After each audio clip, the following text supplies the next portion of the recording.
নমস্কার বন্ধুরা, শর্মিলা রান্নাঘরে সকলকে স্বাগত। আমার আজকের রেসিপি আলু দিয়ে মাটনের পাতলা ঝোল।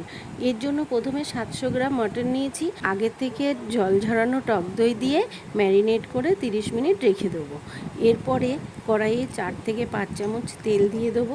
ভালো করে গরম হয়ে গেলে গোলমরিচ, লবঙ্গ, দারচিনি, এলাচ, তেজপাতা, শুকনো লঙ্কা ফোড়ন দিয়ে দেবো। এবার ফোড়নের থেকে সুন্দর একটা গন্ধ বেরোলে আগে থেকে কেটে রাখা পেঁয়াজগুলো ভালো করে ভেজে নেব। পেঁয়াজের রং বাদামি হয়ে গেলে স্বাদমতো নুন ও 2 চামচ হলুদ দিয়ে দেবো। এরপরে আদা, রসুন, টমেটো, শুকনো লঙ্কা বাটা পরিমাণ মতো দিয়ে দেবো। এরপরে ভালো করে কষিয়ে নিয়ে এবার 2 চামচ জিরের গুঁড়ো ও 2 চামচ ধনের গুঁড়ো দিয়ে ভালো করে কষিয়ে নেব।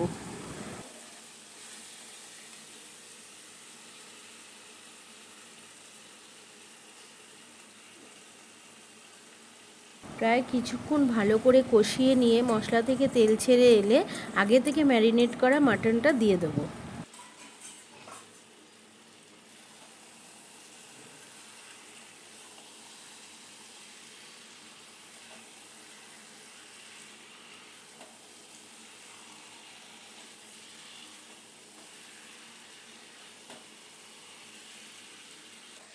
মাটনটা কিছুক্ষণ ভালো করে কষিয়ে নিয়ে এবার ঢেকে দেব।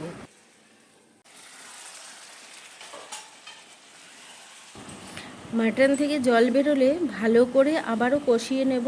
এবার 2টো গোটা রসুন দিয়ে দেবো।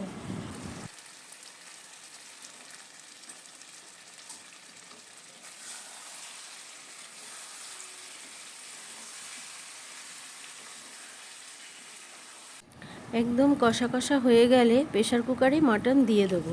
সাথে পরিমাণ মতো গরম জল দিয়ে দেবো।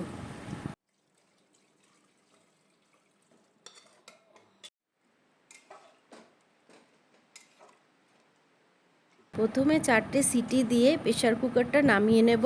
নিয়ে আগে থেকে ভেজে রাখা আলুগুলো দিয়ে আবারও 2টো সিটি দিয়ে গ্যাসের ফ্লেমটা অফ করে দেব।